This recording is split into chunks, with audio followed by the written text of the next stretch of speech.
ಅವನು ಸರಿಯಾಗಿ ಊಟ ಇರ್ತಿದ್ದಿಲ್ಲ, ಸರಿಯಾಗಿ ಅವನಿಗೆ ಏನಿರ್ತಿದ್ದಿಲ್ಲ, ಬಟ್ಟೆ ಇರ್ತಿದ್ದಿಲ್ಲ, ಅವನು ಬೀದಿಯಲ್ಲಿ ಮಲಗ್ತಾ ಇದ್ದ, ಅನೇಕ ರೀತಿಯಲ್ಲಿ ತೊಂದರೆಯಲ್ಲಿದ್ದ ಅವನು. ಅಲ್ಲೆಲ್ಲೂಯ್ಯ. ಆಗ ಈ ಅರಸನಿಗೆ ಏನಾಗ್ತಂತ ಹೇಳಿದ್ರೆ, ಇವ್ನಿಗೆ ಏನಾದ್ರು ಮಾಡಿ ನನ್ನ ಮನೇಲಿ ಇಟ್ಕೊಂಡು ಏನ್ ಮಾಡೋದು, ನಿಮ್ಗೆ ಊಟ ಕೊಡೋಣ, ಯಾಕಂದ್ರೆ ಯಾವಾಗಲೂ ಏನ್ ಮಾಡ್ತಿರ್ತಾನೆ ಇವನು, ಹೊರಗ್ತಾನೆ ಇರ್ತಾನೆ ಅಂತ ಹೇಳಿ ಅವನನ್ನ ಕರ್ಕೊಂಡು ಹೋಗಿ ಏನ್ ಮಾಡ್ತಾನೆ ಅಂದ್ರೆ ಅರಮನೆಗೆ ಕರ್ಕೊಂಡು ಹೋಗ್ತಾನೆ. ಅಲ್ಲೆಲ್ಲೂಯ್ಯ. ಕೇಳ್ತಾ ಇದ್ದೀರಾ? ಎಲ್ಲಿ ಕರ್ಕೊಂಡು ಹೋಗ್ತಾನ್ರಿ? ಅರಮನೆಗೆ ಕರ್ಕೊಂಡು ಹೋಗುವಾಗ ಅವ್ನು ಕರ್ಕೊಂಡು ಹೋಗಿ ಒಂದು ಬೆಡ್ರೂಮ್ ಕರ್ಕೊಂಡು ಹೋಗಿ, ನೋಡಪ್ಪ ಇನ್ನು ಮೇಲೆ ನಿನ್ನ ಚಾಪೆಯಲ್ಲಿ ಮಣ್ಣಿನ ಮೇಲೆ ಮಲಗ್ತಾ ಇದೆ, ಈಗ ನಿಮ್ಮ ಇಲ್ಲೇ ಏನಿದೆ, ಸುಂದರವಾದ ಬೆಡ್ ಇದೆ, ನೀನೇನ್ ಮಾಡ್ಬೇಕು, ಇಲ್ಲಿ ಮಲಗಂತ ಬರ್ತಿದ್ದಾನೆ. ಆಮೇಲೆ ಅವ್ನು ಹಾಕಿರುವಂತ ಅನೇಕ ಚಿಂದಿ ಪಂದ್ಯ ಬಟ್ಟೆಗಳನ್ನು ತೆಗಿತಾ ಇದ್ದಾನೆ. ತೆಗೆದು ಅವ್ರಿಗೆ ಏನ್ ಮಾಡ್ತಾರೆ, ರೇಷ್ಮೆ ಬಟ್ಟೆಗಳನ್ನು ಕೊಟ್ಟಾರೆ. ಯಾವ ಬಟ್ಟೆಗಳು? ರೇಷ್ಮೆ ಬಟ್ಟೆಗಳು ಹಾಕೋ ನೀನು. ಆಮೇಲೆ ಊಟ ಕರ್ಕೊಂಡು ಹೋಗುವಾಗ ಅವನು ಬೀದಿಯಲ್ಲಿ ಪೇಪರ್ ಮೇಲೆ ಊಟ ಮಾಡ್ತಾ ಇದ್ದ. ಆಗ ಅವನು ನೀನು ಬೆಳ್ಳಿ ತಟ್ಟೆಯಲ್ಲಿ ಊಟ ಮಾಡು, ನೀನು ಎಲ್ಲಿ ಊಟ ಮಾಡು. ಇನ್ಮೇಲೆ ಈ ಅರಮನೆಯಿರುವಂತ ಎಲ್ಲಾ ಸೌಕರ್ಯಗಳು ಏನಾಗಿದೆ, ನಿನ್ನದೇ. ಆಮೇಲೆ ಆಯ್ತಂತೇಳಿ ಆ ಭಿಕ್ಷಕರು ಏನ್ ಮಾಡ್ತಾನೆ, ಅರಮನೆಯಲ್ಲಿ ಬಿಟ್ಟು ಏನ್ ಮಾಡ್ತಾನೆ, ಇವನು ತನ್ನ ಕೆಲಸಕ್ಕೆ ಹೋಗ್ಬಿಡ್ತಾನೆ. ಅನೇಕ ಒಂದು 15 ದಿವಸ, 20 ದಿವಸ, 30 ದಿವಸ ಆಗತ್ತೆ. ಆಮೇಲೆ ಅವನು ನೋಡೋಣ ನಮ್ಮ ಭಿಕ್ಷಕ ಹೇಗಿದ್ದಾನೆ, ಹೆಂಗ್ ಮಾಡ್ತಾನೆ ಅಂತ ಹೇಳಿ ನೋಡ್ಕೊಂಡು ಬರ್ತಿರುವಾಗ ಅವನು ಬೆಡ್ರೂಮ್ ಹೋಗ್ತಾನೆ. ಬೆಡ್ರೂಮ್ ಹೋಗುವಾಗ ಏನಂತಂದ್ರೆ, ಏನ್ ಬೆಡ್ ಅನ್ನು ಮಲಗುವುದಕ್ಕೆ ಕೊಟ್ಟಿದ್ದಲ್ಲ, ಆ ಭಿಕ್ಷಕರಲ್ಲೇ ತನ್ನ ಹಳೆ ಚಿಂದಿ ಬಟ್ಟೆಗಳನ್ನ ಅದ್ರ ಮೇಲೆ ಹಾಕಿ ಅವನು ಮಲ್ಕೊಂಡಿದ್ದಾನೆ. ಹಳೆ ಚಿಂದಿ ಬಟ್ಟೆಗಳನ್ನ ಹಾಕಿ ಮಲ್ಕೊಂಡಿದ್ದ. ಆಮೇಲೆ ಏನ್ ಮಾಡಿದ ಅಂತ ಹೇಳಿದ್ರೆ, ಊಟಕ್ಕೆ ಏನ್ ಮಾಡ್ತಾರೆ ನೋಡುವಾಗ, ಇನ್ನು ಮುಂದೆ ನೋಡುವಾಗ ಸ್ವಲ್ಪ ದಿನ ಆದ್ಮೇಲೆ ಯಾವ ಬೆಳ್ಳೆ ತಟ್ಟೆಯಲ್ಲಿ ಅವನು ಊಟ ಮಾಡ್ಬೇಕಂತಿದ್ದಲ್ಲ, ಆ ಬೆಳ್ಳೆ ತಟ್ಟೆ ಹಿಡಿದು ಅರಮನೆ ಮುದ್ಕೊಂಡು ಭಿಕ್ಷೆ ಬಿಡ್ತಾ ಇದ್ದ. ಅವನು ಏನ್ ಮಾಡ್ತಾ ಇದ್ದ, ಅವನು ಪಡ್ಕೊಂಡು ಅವನಿಗೆ, ನಾನ್ ನಿನಗೆ ಕರ್ಕೊಂಡು ಎಲ್ಲಿದ್ದೇನೆ, ಅರಮನೆ ಇಟ್ಟಿದ್ದೇನೆ, ಬೆಳ್ಳೆ ತಟ್ಟೆಯಲ್ಲಿ ನಿನಗೆ ಊಟ ಮಾಡಬೇಕಂದ್ರೆ, ಬೆಳ್ಳೆ ತಟ್ಟೆಯಲ್ಲಿ ನಿನಗೆ ಏನ್ ಮಾಡಬೇಕಿಲ್ಲ ನಾನು. ಅಲ್ಲೆಲ್ಲೂಯ್ಯ. ಅವನು ಹೇಳಿದ, ಅಯ್ಯೋ ನನ್ನ ಮನಸ್ಥಿತಿ ಇಂದ ಬಿಡಲಿ. ಅಲ್ಲೆಲ್ಲೂಯ್ಯ. ನನ್ನ ಮನಸ್ಥಿತಿ. ಆಗ ಅರ್ಥ ಹೇಳಿದ, ನಿನ್ ಚೇಂಜ್ ಆದ್ರು ಇದು ಮನಸ್ಥಿತಿ ಚೇಂಜ್, ಮತ್ತೆ ನೀನು ಅಲ್ಲೇ ಹೋಗ್ಬೇಕು. ಅಲ್ಲೆಲ್ಲೂಯ್ಯ. ಮನಸ್ಥಿತಿ ಚೇಂಜ್ ಆಗ್ಬೇಕು. ಹೇಳಿ, ಮನಸ್ಥಿತಿ ಚೇಂಜ್ ಆಗ್ಬೇಕು, ಮೈಂಡ್ ಸೆಟ್ ಚೇಂಜ್ ಆಗ್ಬೇಕು. ಎಲ್ಲಿ ಮೈಂಡ್ ನಿಮ್ದು? ಹೇಳಿ, ಮೈಂಡ್ ಸೆಟ್ ಚೇಂಜ್ ಆಗ್ಬೇಕು. ನಾವು ಯೋಚನೆ ಮಾಡ್ತಿರೋದು ಮೈಂಡ್ ಸೆಟ್, ದೇವರ ವಾಕ್ಯ ಹೇಳುವಂತ ಬೈಬಲ್ ಮೈಂಡ್ ಸೆಟ್ ಬೇರೆ ರೀತಿ ಇದೆ. ಹೇಗೆ ಆಕಾಶ ಮೇಲೆ ಇದೆ, ಭೂಮಿ ಕೆಳಗಿದೆ, ಅಂತರ ಹೆಂಗಿದೆಯಲ್ಲ, ಹಂಗ ಅಜಗಜಾಂತರ ನಮಗೂ ದೇವರು ಆಲೋಚನೆ ಮಾಡುವಂತ ಕಾರ್ಯಗಳೇನಾದ್ರೆ ಡಿಫ್ರೆಂಟ್ ಇದಾವೆ. ಅಲ್ಲೆಲ್ಲೂಯ್ಯ. ಈ ಕಡೆ ಕೊಟ್ಟಂತ ವಾಕ್ಯ ಭಾಗದಲ್ಲಿ ಅಂತ ಹೇಳಿದ್ರೆ, ಯೇಸು ಸ್ವಾಮಿಯಲ್ಲಿ ಏನ್ ಮಾಡ್ತಾ ಇದ್ದಾರೆ, ಪ್ರಸಂಗ ಮಾಡ್ತಾ ಇದ್ದಾರೆ. ಯೇಸು ಸ್ವಾಮಿನ ಅನೇಕ ಜನ ಹಿಂದ್ ಬರ್ತಾ ಇದ್ದಾರೆ. ಅಲ್ಲೆಲ್ಲೂಯ್ಯ. ಬರುವಾಗ ಅಲ್ಲಿ ಕೇಳಿದಂತ ಏನಂತ ಹೇಳಿದ್ರೆ, ಯೇಸು ಸ್ವಾಮಿ ಅವ್ರು ಹೇಳ್ತಿದ್ದಾನೆ, ಏನಂತ ಹೇಳಿದ್ರೆ, ನೀವು ಅವ್ರಿಗೆ ಊಟ ಕೊಡ್ರಿ.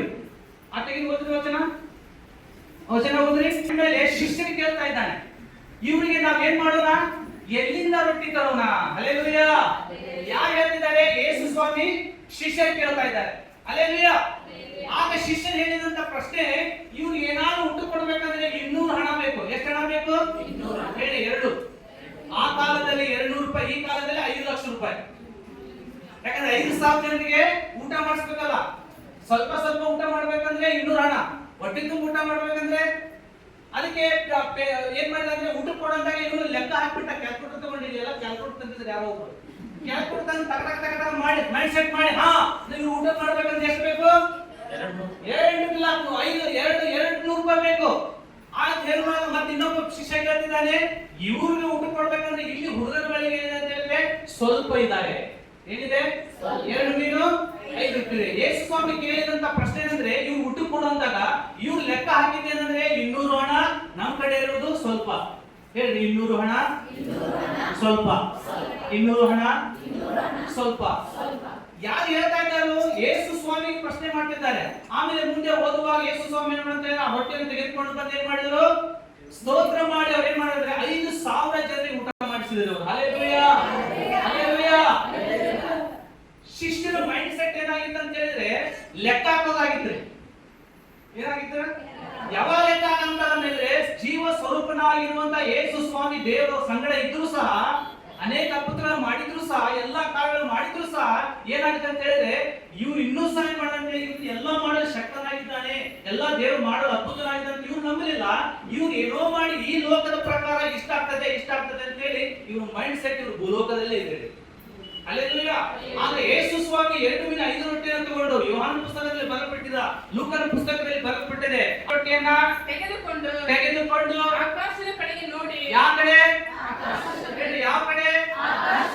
ಮೇಲ್ ನೋಡಿ, ಆಕಾಶದ ಕಡೆ, 2 ಮೀನ 5 ರೊಟ್ಟಿಯನ್ನ ತೆಗೆದುಕೊಂಡು ಆಕಾಶದ ಕಡೆ ಪರಲೋಕದಲ್ಲಿ ತೋರಿಸ್ತಾ ಇದ್ದಾನೆ. 2 ಮೀನ 5 ರೊಟ್ಟಿಯನ್ನ ಹಲ್ಲೆಲೂಯಾ ತೋರಿಸಿ ಹೋದ್ರಿ ನೋಡಿ ಆಶೀರ್ವದಿಸಿ ಅಂತ ಹೇಳುವಾಗ ಆ ಪುಟ್ಟಿಗಳನ್ನ ಕೈಗಿಳಿಸುವಾಗ 2 ಇದ್ದಿದ್ದು 10 ಆಗ್ತಾ ಇದೆ, 5 ಇದ್ದಿದ್ದು 1000 ಆಗ್ತಾ ಇದೆ. ಎಲ್ಲರೂ ಊಟ ಮಾಡ್ತಾ ಇದ್ದಾರೆ. ಹಲ್ಲೆಲೂಯಾ. ಯೇಸು ಸ್ವಾಮಿಯನ್ನ ಒಂದು ಮನಸ್ಥಿತಿ ಏನಾಗಿದೆ ಅಂತ ಹೇಳಿದ್ರೆ ಈ ಲೋಕದ ಆಗಿದ್ದಲ್ಲ, ಅವ್ರೆಲ್ಲದಾಗಿದ್ರೆ ಎಲ್ಲಿದ್ದಾಗಿತ್ತು? ಅವ್ರು ಏನ್ ಯೋಚನೆ ಮಾಡ್ತಿದ್ರಲ್ಲ ಎಲ್ಲವೂ ಎಲ್ಲಾಗಿತ್ತು ಗೊತ್ತಾ? ಅಲ್ಲಿ ಪರಲೋಕದಿಂದ ಆಗಿತ್ತು. ಹಲ್ಲೆಲೂಯಾ. ಆದ್ರೆ ಶಿಷ್ಯರ ಮನಸ್ಥಿತಿ ಏನಾಗಿತ್ತು? 200 ರೂಪಾಯಿ ಬೇಕು, ಸ್ವಲ್ಪ ಇತ್ತು. 200 ರೂಪಾಯಿ ಬೇಕು, ಊಟ ಕೊಡಂತ ತಕ್ಷಣ ಯೇಸು ಸ್ವಾಮಿ ಅವ್ರ ಸರ್ವಶಕ್ತನಾಗಿರೋ ದೇವರು ಅವ್ರು ಬೆಳೆಯುವಾಗ, ದೇವ್ರೆ ನೀ ಏನಾದ್ರು ಒಂದು ಅದ್ಭುತ ಮಾಡ್ತಿ ಸ್ವಾಮಿ, ಇವ್ರು ಏನಾದ್ರು ಒಂದು ಕಾರ್ಯ ಮಾಡ್ತಿ. ಹಲ್ಲೆಲೂಯಾ. ಕಲ್ಲನ್ನ ದೇವ್ರು ರೊಟ್ಟಿಯನ್ನು ಮಾಡಬಹುದು, ಏನಾದ್ರು ಮಾಡಿ ನೀವು ಊಟ ಕೊಡಬಹುದು ಅಂತ ಇವ್ರ ನಂಬಿಕೆ ಇರಲಿಲ್ಲ. ಇವ್ರು 200 ಬೇಕು, ಸ್ವಲ್ಪ ಇದೆ. ಹಲ್ಲೆಲೂಯಾ.